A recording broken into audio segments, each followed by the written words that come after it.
95% of our life is coming from the programs of life, how to live life that we get in the first 7 years of life. And that's why poor people stay poor and rich people stay rich. The movie The Matrix is not science fiction, it's a documentary.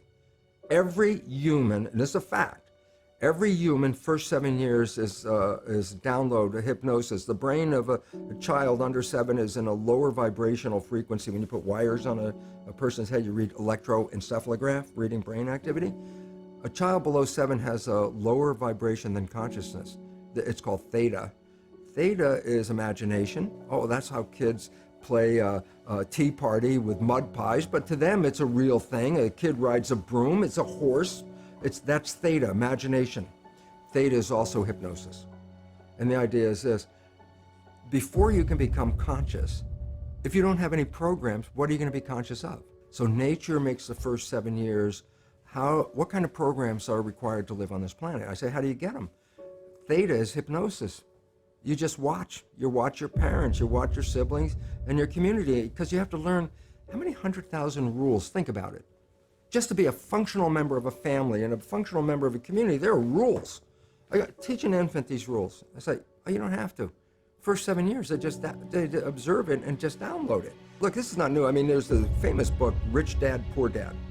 And basically said you come from a poor family and you could struggle your whole life and try to get rich, but you're not going to make it. And if you come from a rich family, you could be stupid your whole life and make it.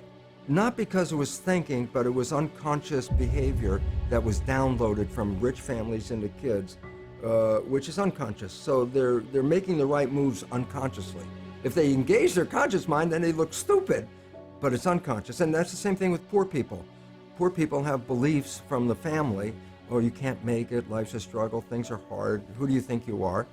And if that's the program you get, then 95% of the day you will sabotage yourself. And that's why poor people stay poor and rich people stay rich, because the programming. 95% of our life, is a fact, comes from those programs in the subconscious. Every day, only about 5% of their life are you using conscious, which is creative. 5%. So your life is being lived, even though you think you're living your life. Exactly, and you don't see it because it's called subconscious, below conscious. And the Jesuits, for 400 years, they were boasting. People didn't understand. They say, give me a child until it's 7 and I will show you the man. They've been saying that for 400 years because they knew 7 years was the program period. And 95% of your life after that will be whatever that program is. So you don't have to try and think about what happened. I just say, look at your life. The things you like that come into your life come in because you have a program that supports them.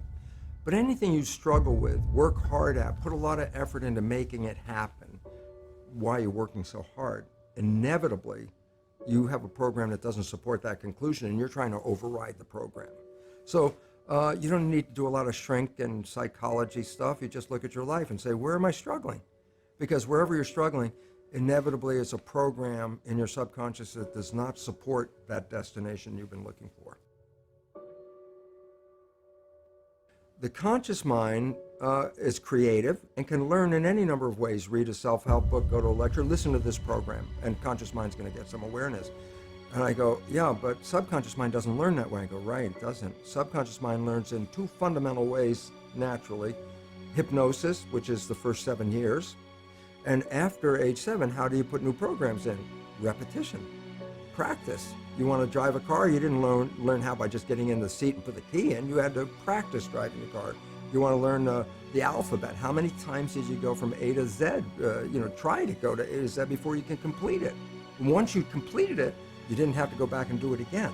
So 2 phases. You want to train the subconscious mind, hypnosis, repetition. I like the last one because there's a new phrase that's bandied about called fake it till you make it. Meaning, if you're not a happy person, I say, you want to be a happy person? Then repeat all the time, I'm happy, I'm happy. I say, well, you don't look happy or anything. I say, no, who am I talking to? By repetition, I'm talking to subconscious. Okay. If subconscious gets, I am happy, and 95% of your life comes from that subconscious, there will be a point once the subconscious got, I am happy, you don't have to say it again. Okay. It'll be automatic. And that's why we see people do affirmations and gratitude journals and stuff, because if you do that daily, It's repetitive, and that's the secret part. Look, putting a sticky note on the refrigerator is more like a suggestion, but it's not a repetition. So it doesn't work very well. But you have to do, repetition is a habit. It's making habit. So you got to do something religiously in a sense of repeating it to make it work.